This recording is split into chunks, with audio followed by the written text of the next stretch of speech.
So much happened, and so many emotions emerged. And sometimes you found yourself feeling overwhelmed by the enormity of all you were experiencing. Our final story, authored by Maggie Van Buskirk, captures a moment of emotional overwhelm in the way that land, water, and the kindness of children can help us heal in a story called Meeting Yemanja.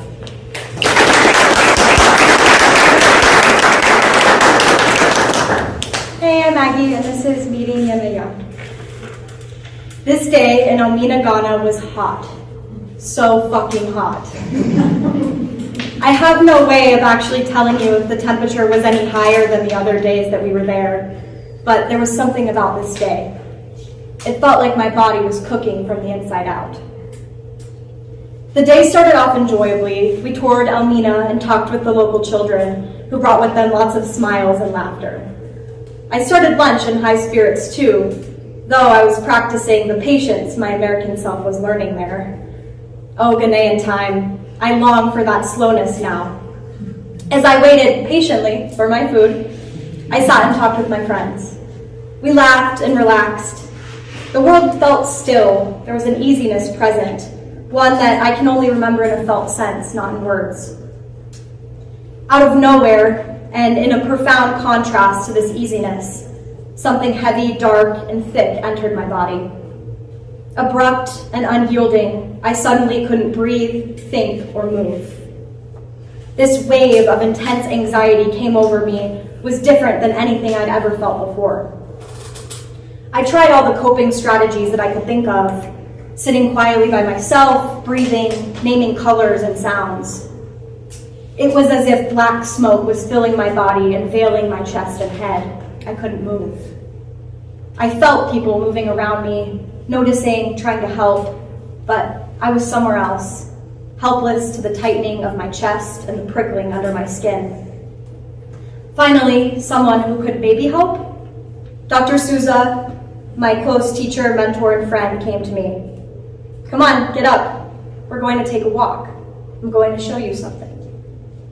In an instant, my mind and body went from locked and frozen to everything but. It felt as if an entire world of a bustling city right before the apocalypse was bottled up and shoved inside me. I started walking with Dr. Souza. I remembered my new tools. I took my shoes off, needing to feel the ground on my feet. I walked over a path of sharp, crushed seeds, the feeling of their edges on the soles of my feet starting to bring me back to reality. Sometimes anxiety is unprocessed emotions and feelings. What's coming up for you, she asked. I honestly had no idea. The next thing that I remember was standing above the water on a pile of rocks meant to protect the land from big waves. This is when Dr. Souza introduced me to Yemanja, the goddess of the sea. She told me that Yemanja was here with us and that I could leave everything with her. That she was kind, forgiving, and nurturing, but cruel too. I haven't often felt spiritual things to be true in my heart, but this, Yemanja, I knew. Immediately, I felt that I was safe here. Me, Yemanja, and Dr. Souza. Safe to process, to release the smoke and take in the salty air. With her hand in mine, I began to cry. Disjointed and slow at first, my cry quickly became a sob.